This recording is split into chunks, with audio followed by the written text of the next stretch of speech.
and she can maybe answer this as I drive her home later tonight, but I'm going to tell everybody. You talked about the social cost of carbon, that the price of carbon in France is close to the social cost. Can you explain that? Is it different than the environmental cost, the economic cost, or do you simply mean the total? Yeah. My second question is more like a challenge to Tony, that I'm not sure that markets are up to the job. And just a tiny story, Louise and I went looking for electric cars a couple of weeks ago, and the two dealerships that we went to said, in order to sell electric cars here, we need to make a $200,000 to $300,000 investment in our service department. The market's not there, we're not going to do it. So one thing I would like to ask everybody to do is to go to the Chevy dealership and the Volkswagen dealership. Tell them that you want a Bolt next week, and then we get the message that they should make that investment. But if they won't, I mean, they said 2 to 3 years, and so how's the market going to fix this if we're not able to buy the technology that will get us out of this now? Thank you. So thanks for that. I knew that I was using some terms I should have properly explained. So the social cost of carbon is an economist idea, which is essentially that the cost of the thing you're trying to prevent is covered in the price of that product. So that would include the impacts, the effects on our society from climate change itself. And that number varies depending on the economists who are doing the kind of analysis. But you'll see numbers ranging from $65 a ton, $200 a ton. Some are even higher than that. So when I was talking about the current situation here in Canada, as Tony's pointed out, it's a very low price that is not approaching the social cost of carbon. Higher prices on fuels, carbon pricing in Europe, and certainly what France is attempting to do is getting closer to the actual cost to society of climate change itself. And the worse climate change gets, the higher those costs become. Okay, Tom's question about our markets up to the job. Well, this is a problem of startup costs, I guess. The market is just too thin at the minute. I mean, so you and I both want to have an electric car, but nobody else much does. I mean, you look at the number of pickup trucks around. And so anyway, yeah, well, you do as well, but you've come to this talk. I mean, so we're a particular self-selected audience. The market could be there. It needs incentivizing. And also the other thing is that, yeah, the dealerships themselves need, maybe the dealerships, they're used to selling fossil fuel vehicles. You know, I wonder how many of those dealerships actually care about climate change. Maybe it's you know, you're getting information that justifies your belief. What is this confirmation bias? So maybe those people in the dealerships actually don't believe in the climate emergency. But anyway, it needs starting up, it needs incentivizing, and once it gets going, then it can work quite well on its own. All kinds of problems with markets. I mean, I'm reminded by this, sorry to bring out a cliche joke, but here it is. Of course, Churchill, what did he say? There's only one thing to justify democracy.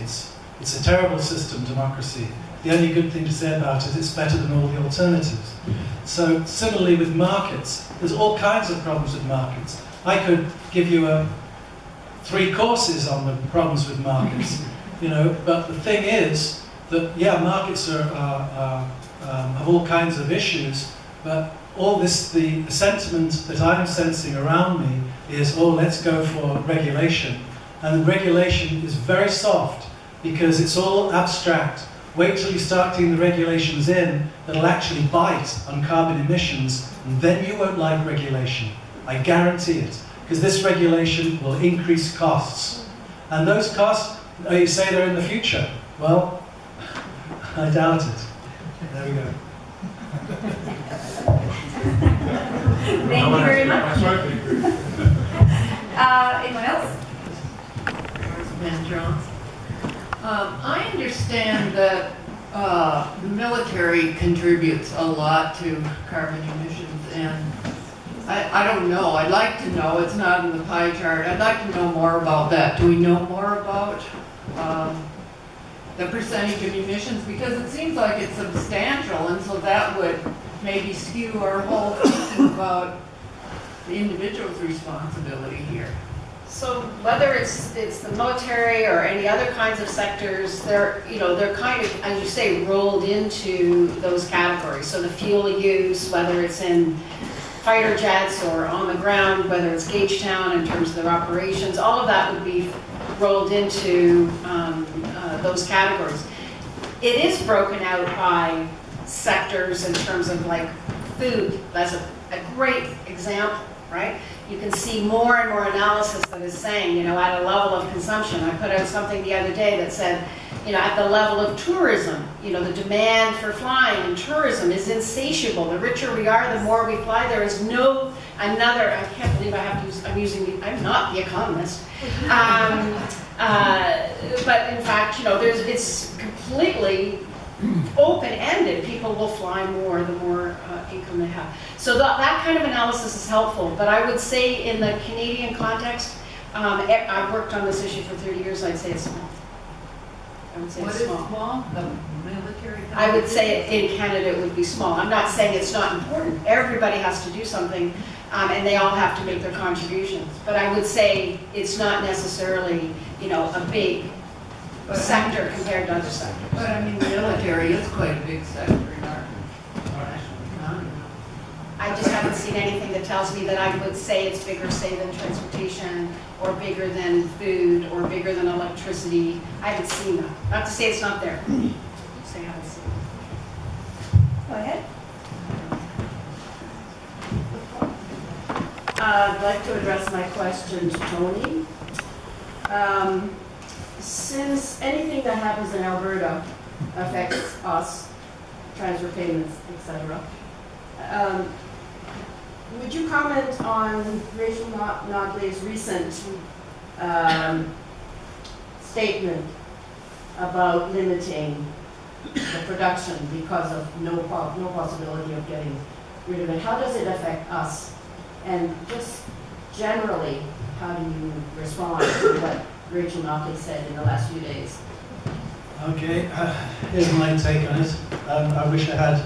I've got a whole bunch of notes on this, but I don't have them with me. But thing is, the fossil fuel industry is a fantastic lobbyist. And if you listen to the fossil fuel industry lobbyists, you'll think that without the fossil fuel industry, this country's got nothing. Oh boy. We've got to get that oil to market, otherwise Canada's going to be poor or something. Okay, so the oil sands, we're talking the contribution to GDP about 2.3%. We're talking the contribution to tax revenue about the same amount.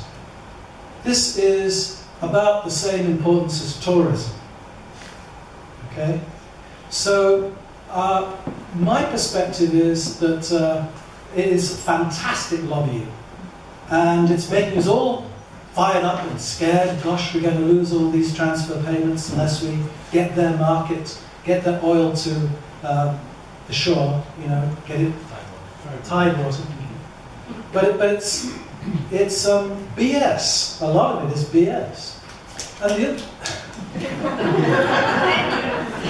well, I got one person clapping. The other thing is, I had another point, and I think I've forgotten it.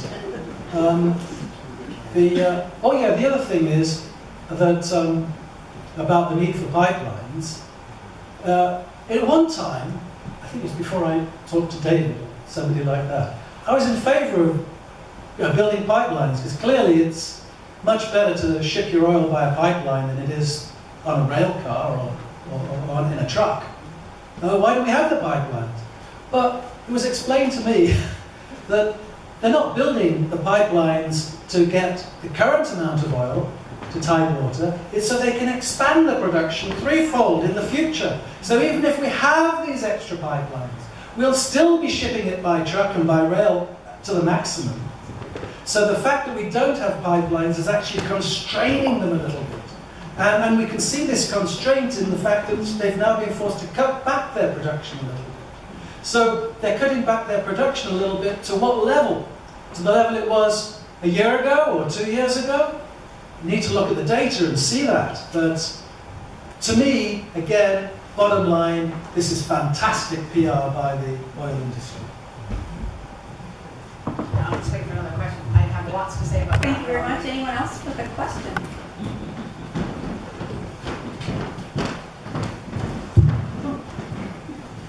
Yeah, I've got one for Tony. Was interested in the thought you had about basically deficit financing a transition.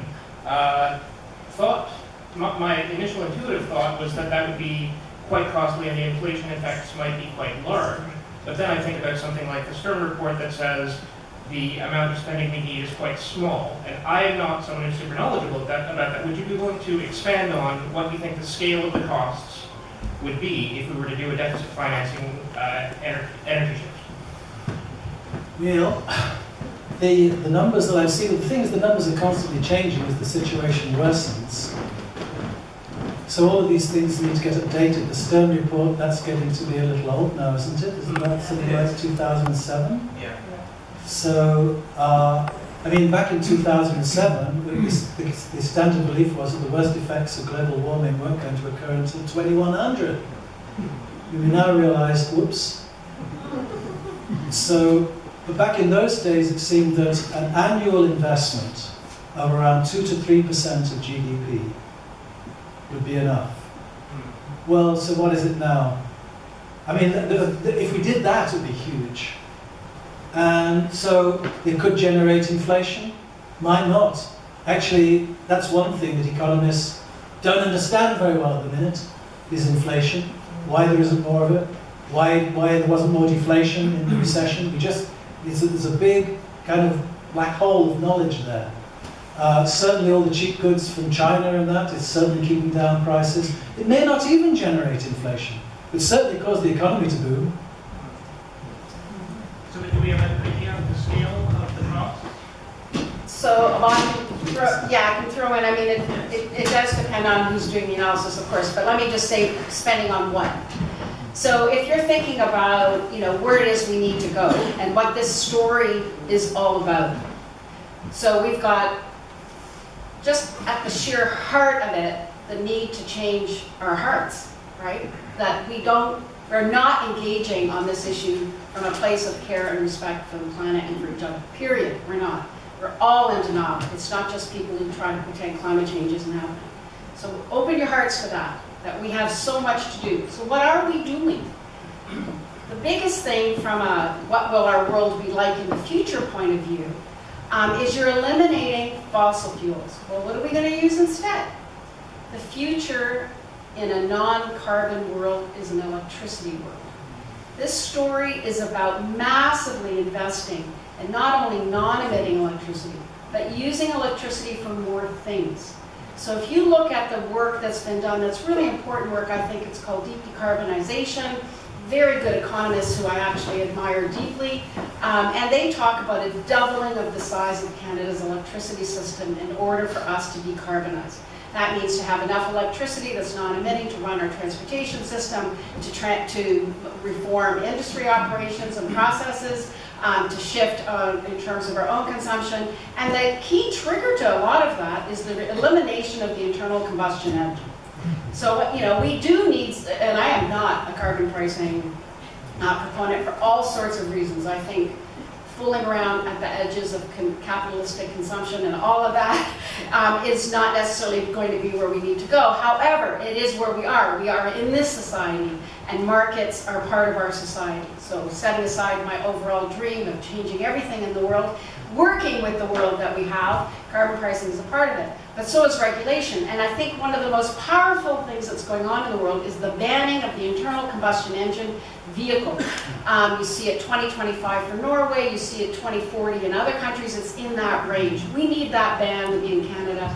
We need to shift that, and we need to be shifting our investment away from all fossil fuel infrastructure into clean electricity. Some of that will be centralized, much of that will be decentralized. It'll be digitalized, for sure, and that's where we need to be spending money. So if you're doubling the size of the electricity system, some of the references around that for Canada is that we're doubling the amount of investment. I think we're talking think that, I'm going a little bit from memory on the report, maybe 800 billion, it's a lot.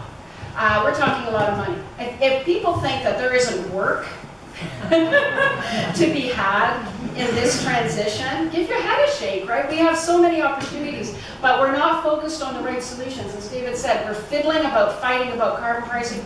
Nobody's got a sense of the vision and the story, right? The story, right? If we all know we're working on electricity, I think it would be a help a lot.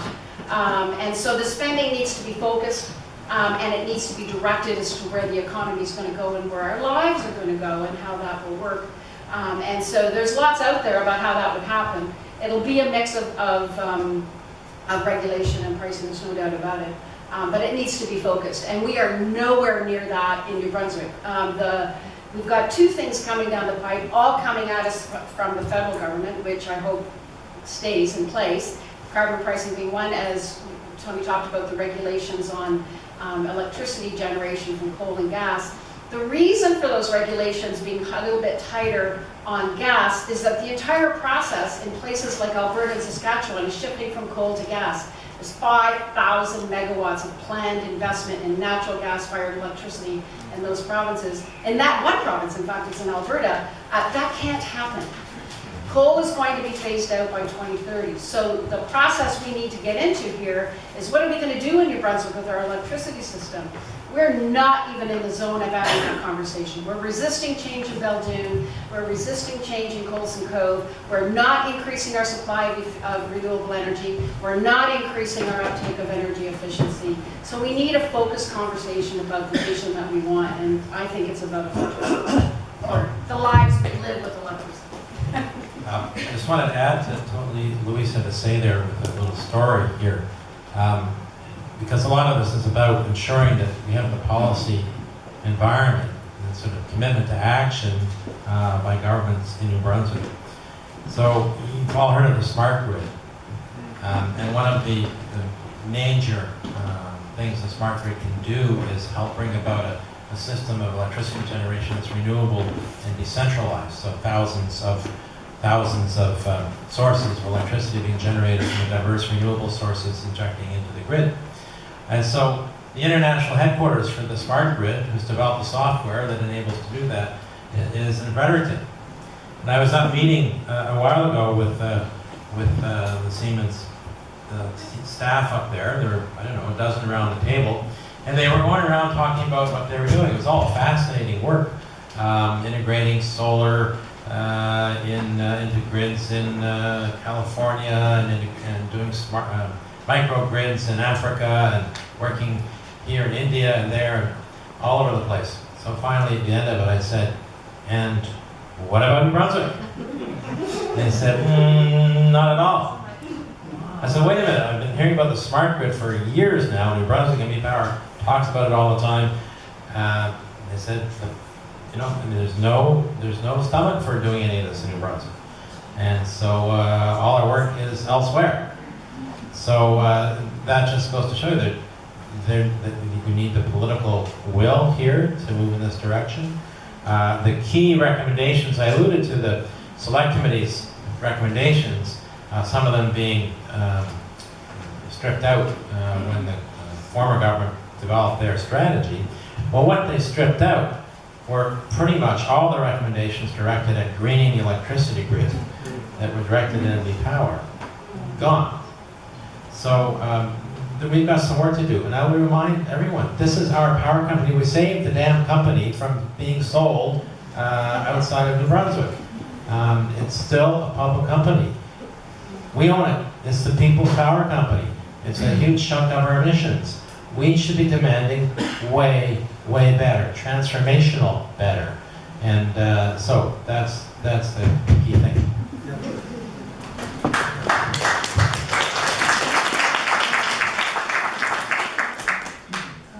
I'm Gail Wiley, and a year and a half or 2 years ago, I attended a parallel energy conference while the Europeans were having theirs.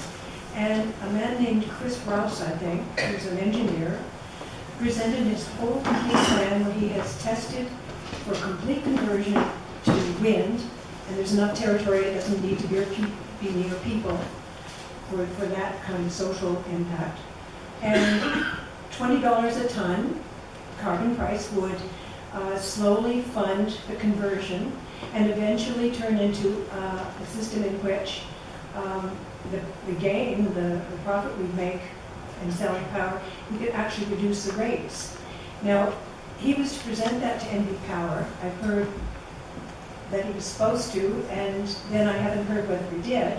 And then there's this problem of NB Power doesn't seem to have any pressure on them to do that. So, but in your report, Louise, you have indicated that the EUB is actually working against the kind of freedom for NB Power to fund and pursue those new things like smart grid and so on.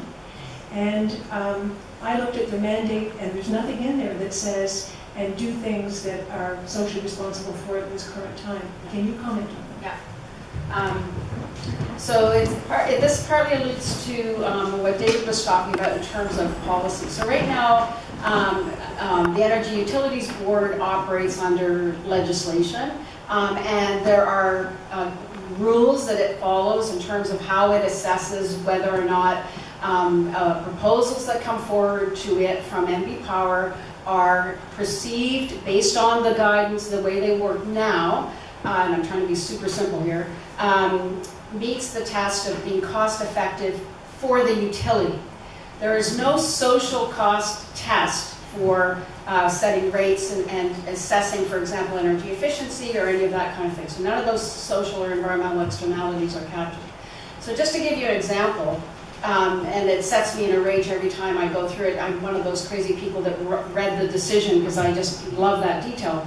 But you know, the EUB turned down NB Power for its proposal to double the size of the low-income efficiency program. That was a perfectly legitimate thing for the utility to propose. I don't blame NB Power for a lot of things. Actually, I think they're constrained in a lot of ways by this lack of policy, lack of backup at the political level, and lack of proper guidance to the EUB.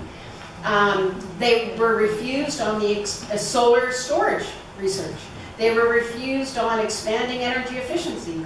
They were refused on smart grids because of the craziness that I'm talking about in terms of how we react at the individual level.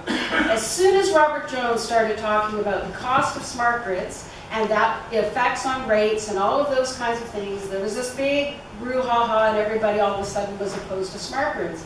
Smart meters. Smart meters are pretty important if we're going to get into a place where we can actually integrate into a more renewable energy system, where as consumers you become part of the electricity system. It's a whole new ballgame. If we want to solve climate change, as consumers, we become part of the electricity system because some of it's going to be on our house or it'll be the battery in our car. We have to have real-time feedback in terms of the smart meter to tell us how much we're using, and net metering if we're shipping it in and out of the system, and we become part of this story. So EUB turned them down for a lot of those things. Now, I'm not going to say that NB Power maybe could have done a bit better, maybe on how they put some of that together. The fact of the matter is that the tests were limited in what they would accept as a legitimate cost for NB Power to spend money on, and therefore to affect our rates.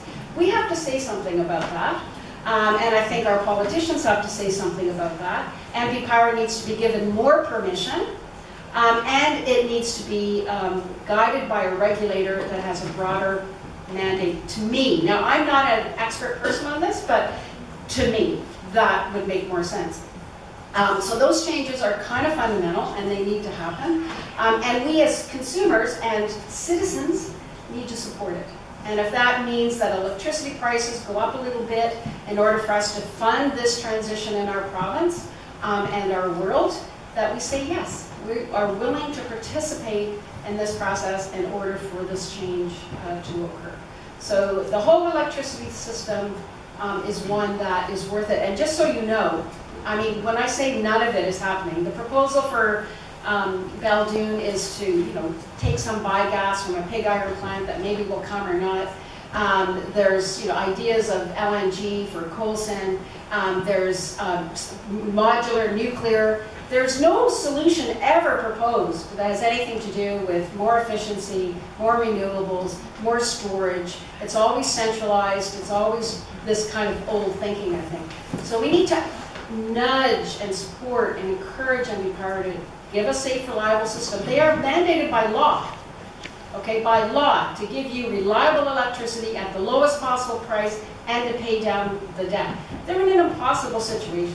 Either we, and well, that's bad news for the climate part. I don't think that's their focus. But they do have these constraints in terms of the legislation, and we need to change it if we want to use this.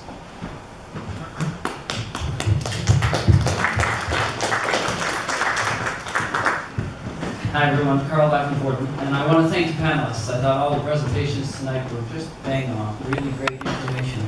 A quick thought and a quick question.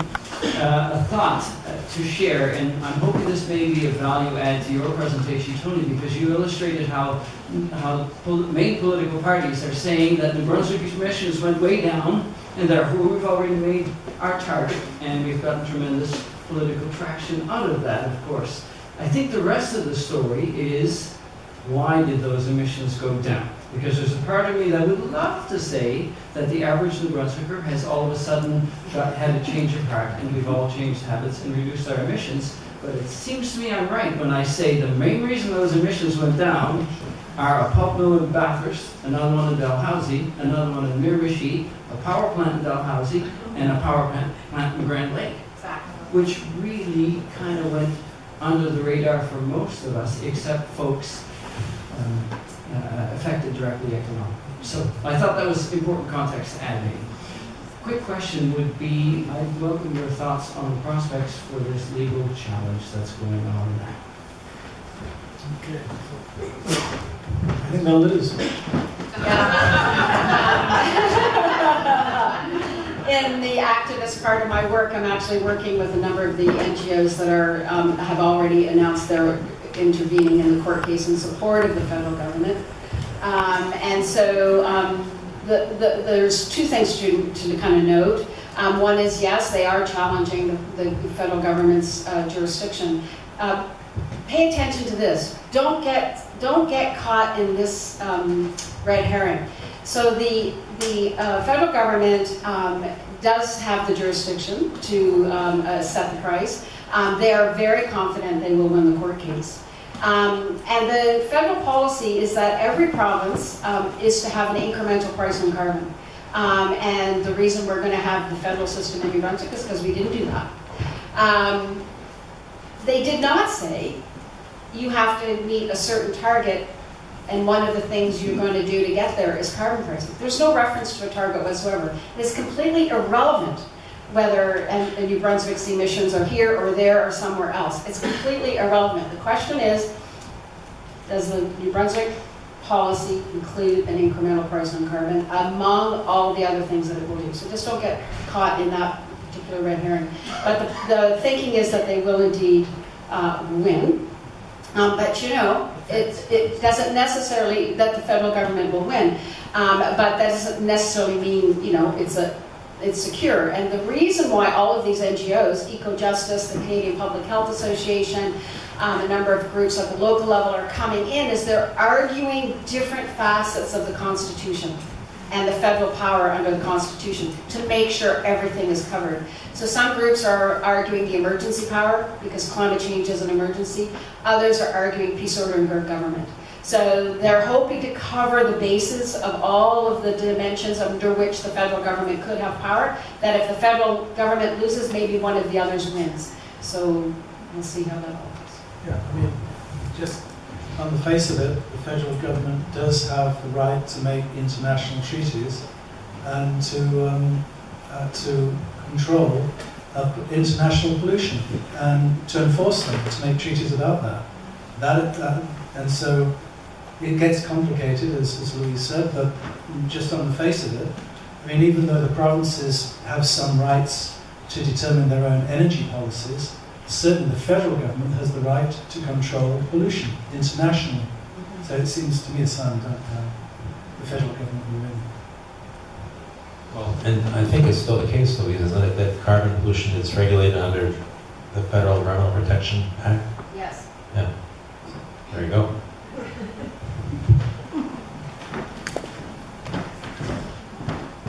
First of all, I'd like to once again thank our panelists for this factual look at carbon tax, the expert look that we've got, because even in today's day and age with so much information available to us at our fingertips, it's so hard to find nonpartisan information, especially about climate change with the huge political debate going on around it. My question is, what needs to happen for that political debate to end, for climate change to be no longer seen as a political issue, but as Louise just called it, an emergency that affects all of us? So the first thing I just want to say, and there's a lot of research on this, that we're not going to solve the climate change issue with facts. Facts have a role to play. We know it's real if you're a certain particular person. But for many people, they can come to a place where they can accept that the climate is changing, but their worldview prevents them from accepting the solutions. And so if you watch where we are, and there's so much social science research on the phenomenon of denialism and where it comes from. It is true that if you just look at it statistically, a person who is denying that this issue tends to be white, male, older, conservative. And it's very, very tribal. We, as you said, you situated your question perfectly. We are all not sitting there working full-time on climate change or whatever the other issue is. When we are trying to decide what we think about an issue, we look to our tribe. We look to what other people in our lives, our family members, our colleagues, our peers, think about that issue, people that you respect.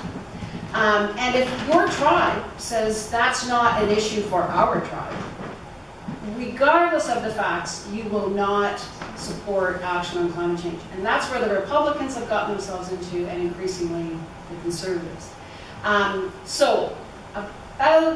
I would say for all of the work I've done on carbon pricing, it's been designed to identify the middle ground. So we know there's always about 40% of the population that is unopinionated about these issues, who can be engaged, who can be communicated to, and would like to know more about these issues. We tend to alienate those people by ramming at them with our facts and our own fears about this issue. And I can tell you that the messaging I've shared with you has been proven again and again and again to open the door to a conversation. The idea of polluter pay. If we want to build a broader social consensus, we need to start talking about what values can we agree on. Right? Can we all agree that it's fair if all polluters pay? Right? You're so good at this, right? Open that door to this conversation. Can we then talk about what would that look like for you? Right? Can we hear each other in these conversations? It's very hard to hear each other in these conversations because I'm very anxious about climate change. I just want to scratch somebody's eyes out sometimes. But I can tell you that I'm striving to be better at these things. Polluter pay and fairness. What solutions would work for you? Right? What might we talk about in our community that could work for you that also solve other problems that we have in our community? Local food is a wonderful example of that. Right? Eating in season, all those kinds of things. My research shows that not only polluter pay and fairness, but food. Food is something that is a zone that we can have conversations about that crosses the political spectrum. Center left, center right. In fact, I can tell you that my research shows that conservatives actually are more open to buying local food than people who claim to be environmental. They fly less, they also fly less. So I think there's a humility that kind of comes into this process of engagement. But we can do it. There is a middle field. It's not all polarized.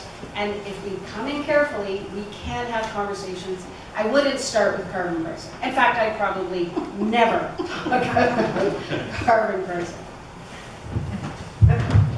Hi, my name's Brad.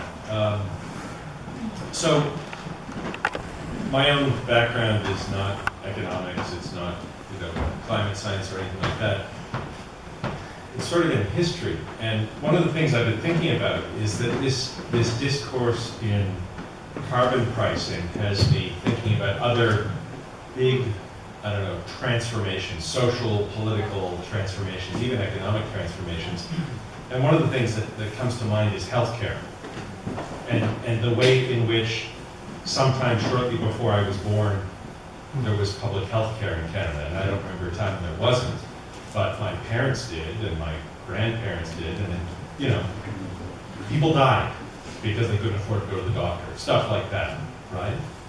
And what I hear about when, climate anxiety comes up, I think about things like food security, I think about things like rising insurance costs. You own a house, it's catastrophic what's going to happen. You're on a coastline, you're in a city, something like that. And it makes me wonder a little bit about framing public interest, framing not disaster scenarios, but the same kind of coming together for a general good. And I'm wondering if there are any lessons to be learned from that kind of thing that Canadians will vociferously defend when they talk to Americans about something like healthcare, that somehow we own this, that somehow this is our thing.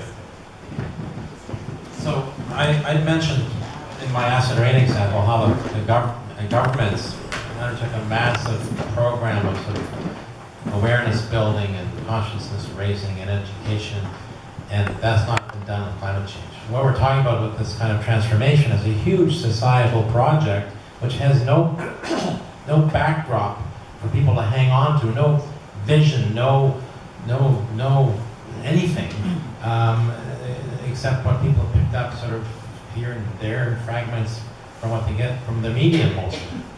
So we need that. I mean, you used the analogy of a war. In the great wars, what did governments do? I mean, they had all these great campaigns to plant victory gardens and buy war bonds and talk about it. Anyway, the point is that there's nothing out there. There's no, the milieu has not been created, or the consciousness is not there, and for one, governments have failed to do their work to bring people along. Even if you had governments who wanted to move forward rapidly in this direction of transformation, they couldn't do it without bringing people along. So this is an absolute necessity. That there's serious work to be done, and this became clear in the hearings we held around the province with the select committee.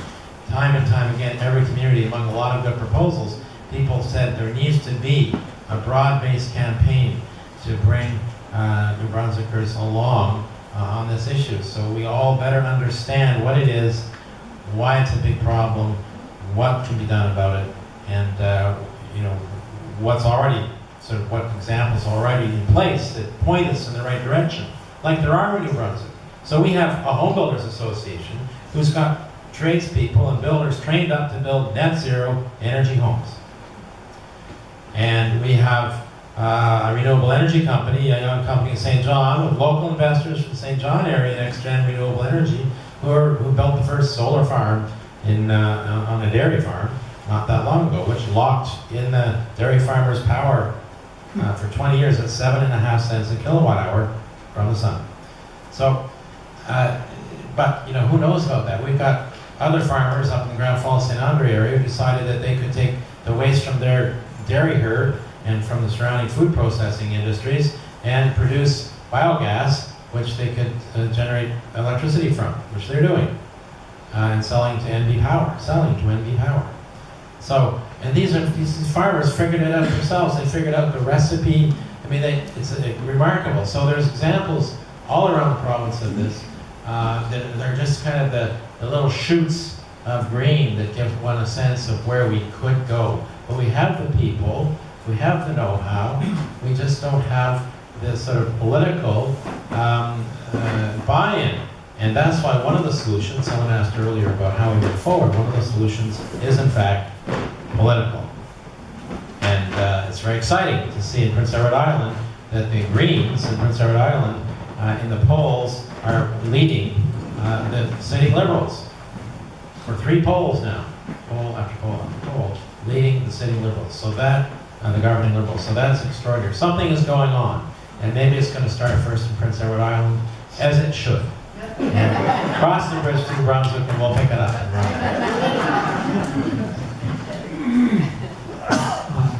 Thank you very much. I attended a presentation by Alan just last week on multinationals. And I guess my question is, like, who's really winning this war on renewables? Because one number that really stuck out in my mind was that this fossil fuel multinational corporation out of France has divested and now is very much involved in about 20% of their operation is involved in renewables, and another 40% is now in fossil fuels, and the other 40% is in this industry of bankrupting others and doing all of this game playing. So my question is, who's really benefiting from this discussion whenever we bring it back to me as an individual instead of us as a community? And how is that community, those solutions that David just mentioned, how are they being recognized and supported? Like the wind farms, the proposals for wind farms and the partnerships and things like that, that communities are making efforts to move forward. So who's winning and who's really winning? Well, it's a good question, and I just wanted to say a little bit, then I'm going to hand it over to Louise, and it looks like David might want to say something to that too, but I've got a number of thoughts. One is this statement that you've seen, maybe you've seen on social media, I certainly have, that is 100 multinational corporations responsible for 75% of the world's GHGs, which actually I'm Louise's friend on Facebook, and I saw you broke that down absolutely fantastically in terms of, yeah, but you can't really blame the 100 companies because it's what they're producing, we're consuming, and there's emissions from the refining side, from distributing it, so on and so forth. So even though that seems like a very simple thing, blame those 100 companies, it actually is more decentralized in fact. That isn't what I wanted to say in response to your remark. What I wanted to say is that the other thing I keep reading is that renewable energy is on the cusp of being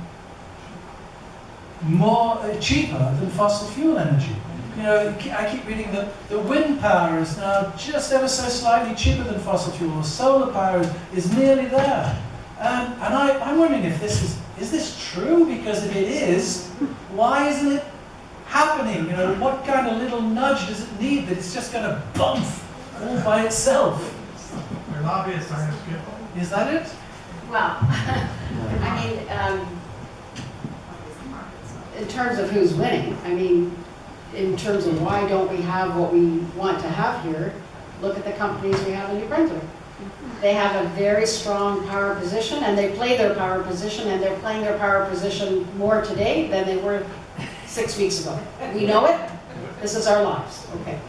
So, there's that power dynamic. When I'm in Ottawa or talking to the people that I work with in Ottawa, I don't know why, Irving should just move, because they are in Minister McKenna's office. It seems like once a week. Every time I talk to somebody, they say, Irving is just here. So they have their power position, and they're playing their power position, and they're going to make money out of it. And whether it's a multinational, whether it's in our own country, or our own province, whether it's China, they're all positioning for power.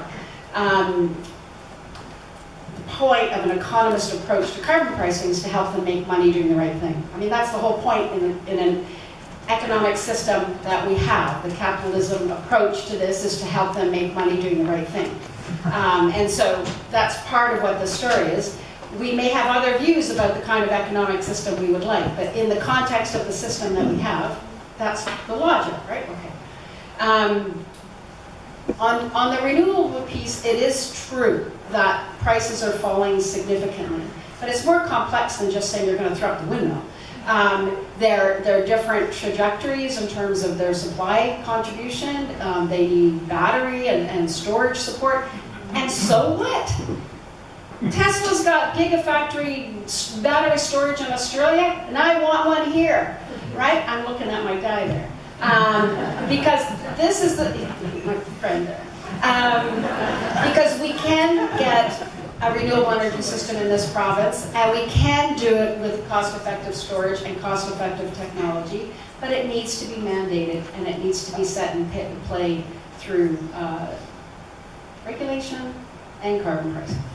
But it is possible. We are not that far away, but we do need to push it harder. And we've got no plans for increasing renewable energy in New Brunswick. The 25 IRP has nothing. Just the 80 megawatts, the little 40 megawatts for the municipal, the 40 megawatts for First Nations. That's it. Come on.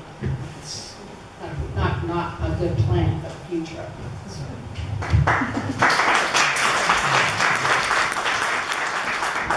Hi, I'm Joel. Just wanted to it's good to think about the long-term issues, and certainly either regulation or carbon pricing is going to be in that, but what about in the shorter term if the government can just get on board with having all of its, whether, say in the federal case, the military, but in the provincial side, there's all the other departments, including NB Power, but what if the government just bought everything or carbon offset everything so that they actually had an incentive to change internal processes, without even thinking about all the public stuff? How much impact would that have, and what kind of cost leadership would that set? Also, how much would it cost? I don't know. 3 questions. So government operations is not that big a deal.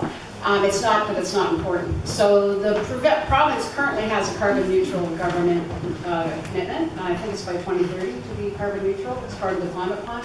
I didn't say that part. I said that was their commitment. And I think they're, because it's vehicles and buildings and so on. I mean, because that's what they have to regulate if it's everything else in the economy. Yeah. It's about 85,000 tons, I think, a year. It's not a huge amount.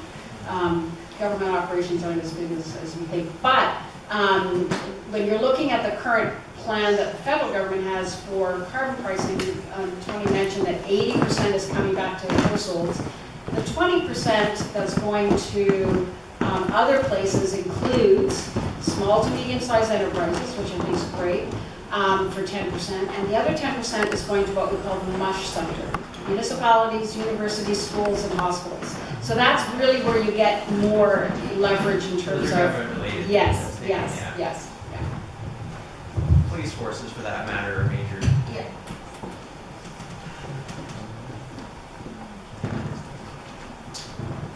Hi, my name is Jean-Louis. Again, I want to thank the panelists for their excellent presentations tonight. I'm a member of the Fredericton chapter of the Council of Canadians, and a few years ago, we, as well as the Conservation Council of New Brunswick, got together and we started a massive campaign to raise awareness about fracking, shale gas. And as a result of that campaign, which we ran successfully, I believe, because we didn't have a moratorium implemented until just recently, the main focus that we put our attention on was on water. People that we spoke to were really concerned about protecting their water. David mentioned earlier about a massive campaign, a massive education campaign that we have to conduct, or the Brunswickers have to be engaged in with respect to climate change. What's the equivalent of water in the climate change field? And how would you go about launching a massive education campaign on this subject? I'd say stay with water. I did a survey for the Conservation Council on New Brunswickers' perspectives on water issues. And on my national surveys, when you ask people what their top environmental concerns are, it's always water. Whether it's in the form of pollution to lakes and rivers, toxins or such in our drinking water, plastics in the ocean. The top 3 concerns are water. Climate change expresses itself primarily in the way that we experience it now. I'm setting aside heat waves for a moment, which are critical. But one of the key places or ways that it expresses itself is through supercharging the water cycle. So we're experiencing climate change, whether it's through flooding, whether it's through the ice storm, it's through water. Just like I think food is a way to engage people on solutions, I think water is a way to engage people on climate change from an impacts point of view and a risk point of view that can open the door. Health is one additional area, but I think water, so I would not move from water. Stay on water, expand your conversation on water, is what I would say.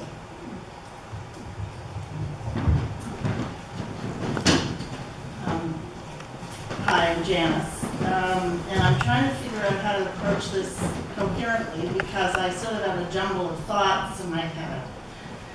So, but I'm just picking up on this. I am thinking about the two sort of questions here. One about how do we get beyond the fighting and into the solution, and the public, campaign, the buy-in, the leadership. So Louise, your sort of answer to that, you could have gone in different ways, but the way you went was towards what is the narrative that people don't put up the barriers to? But to me, that sort of takes you down the individual path, where what we know is we've got the refinery, we've got the electricity sector, we've got transportation. Really, only transportation is, kind of immediately connected to the individual. So I'm kind of hearing different things in terms of what we lead on and what the government leadership is on, and I'm thinking about the absolute failure of the one-ton challenge, which was Environment Canada's effort to engage people. It was just at the individual level, right? Total failure. And then I'm thinking about Medicare, and there was huge opposition to Medicare from all, just massive opposition. And it was Tommy Douglas, it was a leader who pulled that out of the shitter, really, and made it happen in Saskatchewan, and then made it happen federally. So there's got to be like something bigger for me, and trying to think about where we are. Or we're on a war footing. That's leadership, right? That's political leadership that gets everybody together around something. Yeah. Right? So I'm just kind of, there's lots of stuff going on in my head, and I'm still not sure quite what that looks like. So, so I think part of our challenge is that whenever we talk about solutions, there's this kind of distinction between, which I don't see. So I run into this question a lot, so I forget that I should explain myself and defend my thinking. There is no way forward without public support. So when I'm talking about individual contributions, first and foremost, I'm talking about citizenship, right? I'm talking about our duty to support these things and to engage on these issues. I actually think we need massive, and I don't mean in the France kind of way, which is stressful beyond belief, but we need to be taking to the streets in a really big way. Across, all of, and I see this in my students a lot. There's this blame game that's going on, right? That it's the older people, they put us in this. We've got very little time. That means every single person alive today, you've only got one job. All of us, old, young, wherever you are, have one job, is to pay attention to this right now. And that's our contribution for the people alive today. That's what we can be. We can be those people. So to me, that's when I'm talking individual, that's part of it. I can tell you that the reason New Brunswick did not pursue carbon pricing the way it should have was because when they did the polling, they saw no political way out. There was no support on the part of the population for carbon pricing, period. So I too dream of that leader, and I hope we get that person soon. that will have the guts and the courage, because we're talking about being courageous. This is not about wishful thinking, right? That's what I see it, you know, we have all this talk about hope, right? I find that's generally wishful thinking. We need what they call active hope,